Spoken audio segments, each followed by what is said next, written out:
Nikon's been quietly working on a few surprises. The Nikon Z6 Mark III is one of those surprises and was expected in the first quarter of 2024, then in the second quarter, and now it's projected sometime in next week. Sure, it's possible, though Adorama and B&H are both shut down between Tuesday and Friday for a holiday, which wouldn't exactly make a whole lot of sense if you're aiming to sell into the US market, at least with two of the largest camera retailers being shut down until Friday afternoon. And once I know a little bit more, once things are a little bit more concrete, I'll be sure to publish a new video letting you know what I know. But speaking of what I know, let's go ahead and cover the latest leaked specifications for the Nikon Z6 Mark III.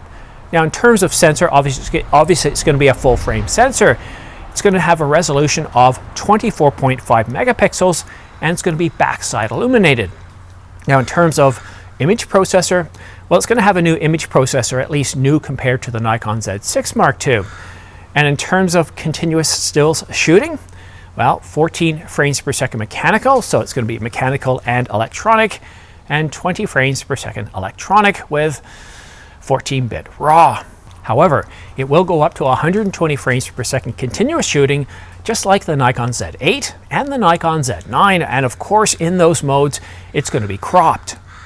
And it's going to have a maximum shutter speed of 1/16,000th of a second.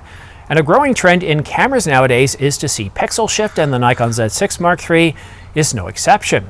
But there's no mention whether the Nikon Z6 Mark III is able to deal with moving objects like the Sony a7R5, which does a terrific job, as you can see here as we pixel peep inwards. But now it's time to take a look at the video specifications of the Nikon Z6 Mark III. The Nikon Z6 Mark III is capable of doing 6K RAW, Nikon RAW. However, we don't really know how many frames per second. It certainly makes sense that the camera could do all the way up to 60 frames per second, but at a bare minimum, we do expect 24, 25, and 30 frames per second. Now in 4K, it can do all the basic frame rates, 24, 25, and 30 frames per second, all the way up to 60 frames per second. Not 120 frames per second, which by itself isn't a complete surprise.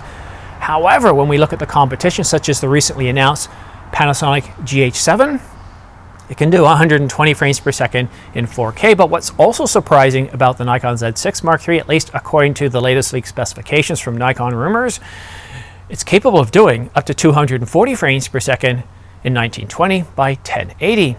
So there are a few surprises, at least when it comes to the Nikon Z6 Mark III in terms of its video resolutions, and I do sense a few red flags in there. I mean, after all, 240 frames per second in full HD, but only 60 frames per second in 4K. Well, the GH7 does come in at $2197.99, so if this camera is priced around that same price point and it doesn't do 120 frames per second in 4K, well, with that new phase detect autofocus system, the GH7 is looking just a little bit better, at least based on what we know today. However, the Nikon Z6 Mark III does have some, well, record limits between 37 minutes and 120 minutes. All this despite the camera having a new thermal architecture.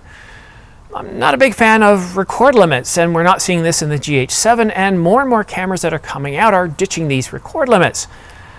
If you recall back to 2020, the whole overheating issue didn't go over well with Canon customers.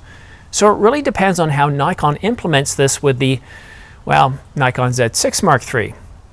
Because if they go ahead and have, let's say, a 37-minute record limit in 6K, but as soon as you reach that time, you can quickly press the record button and keep going again. Irritating, but not as bad as having to wait an hour or two for the camera to cool down. I don't know, I'm not a big fan of record limits. It's going to get a new EVF with a resolution of 5.76 million dots, a new flippy screen. It's going to have an improved autofocus system, which is definitely a boon today. We're seeing a lot of companies really push their autofocus systems, but it's not so much about being the fastest autofocus system out there, but being an autofocus system that thinks just, well, a little bit more like us. And we're seeing that in the Canon EOS R1. We're hearing about that with the GH7 and a few other cameras, and it's really great to hear that it's going to be improved. We just don't know how it's going to be improved or what's going to be improved. Like the Z6 Mark II, it's going to have dual card slots, a CF Express Type B and a UHS 2 card slot. It's going to have USB 3.0, and it's going to have between 7 and 8 stops of IBIS. So all in all, the Nikon Z6 Mark III looks to be a solid camera to Nikon's lineup. One thing I really hope to see, though, is in this improved autofocus system is some sort of machine learning, some sort of artificial intelligence technology that helps the camera think just a little bit more like, well, you and I. I mean, for example, imagine you're shooting, well, not the Olympics, but some sort of sporting event. Maybe you're doing volleyball down at the beach with your friends, or maybe you've got children and you're shooting hockey, basketball, or some other sport where the kids are moving around a lot and it's very hard to track your subject, even with a very accurate dual pixel autofocus system or eye tracking system. When another subject moves in front of your subject for any length of time, well, it's going to lose focus. Or if that subject temporarily goes out of frame for whatever reason, it's going to hunt around and find the next person, and that can be rather irritating.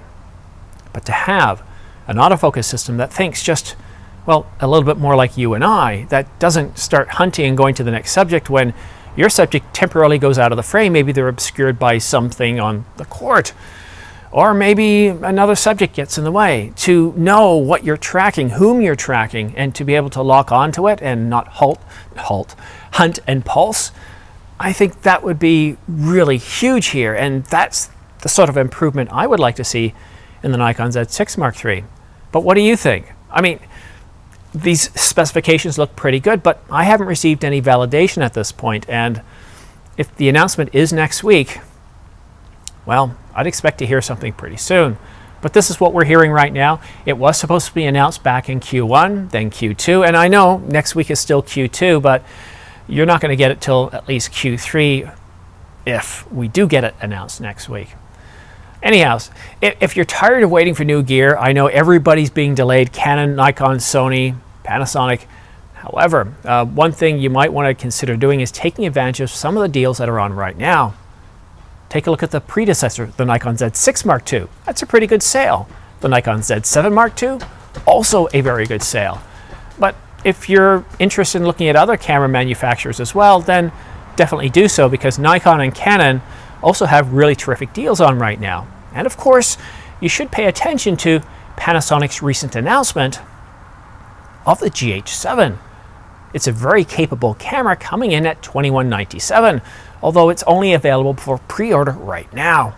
And if you do use the pre-order link or any of the affiliate links in the description down below, because I have some 25 to 30 camera deals that are on right now, some really incredible deals across the board, then I could get anywhere from 3 to 12% commission back. It doesn't cost you anything extra. You don't have to put in any codes or fill out any forms. It's just like you would normally go to B&H, Adorama, or Amazon.com. The only difference is you get a really good deal and I get a small commission back, which really goes to supporting this channel. And I want to say big thanks to everybody that pre-ordered the Canon C400 yesterday, as well as the Panasonic GH7, and of course the Canon RF 15mm, the Canon RF 35mm f1.4. It's finally happened, guys. With everything going on yesterday, focusing on the C400, I forgot to just take a moment to realize, after being promised for some 4 to 5 years of a 35mm f1.2, we finally got an L series 35mm, although it's an f1.4. So, what camera do you shoot with? What camera are you interested in? Are you tuning into this video because you want to purchase the Nikon Z6 Mark III, or are you just trying to get a glimpse as to what the competition is working on to help, well, your buying decisions with Canon, Sony, or even Panasonic?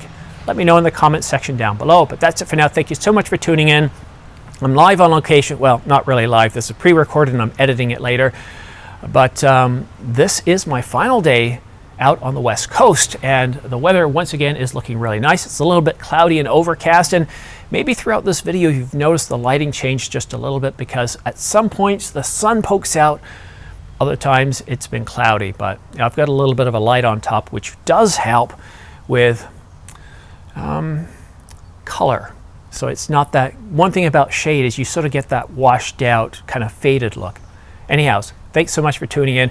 Don't forget to subscribe, follow me on X, and choose all notifications. That's it for now.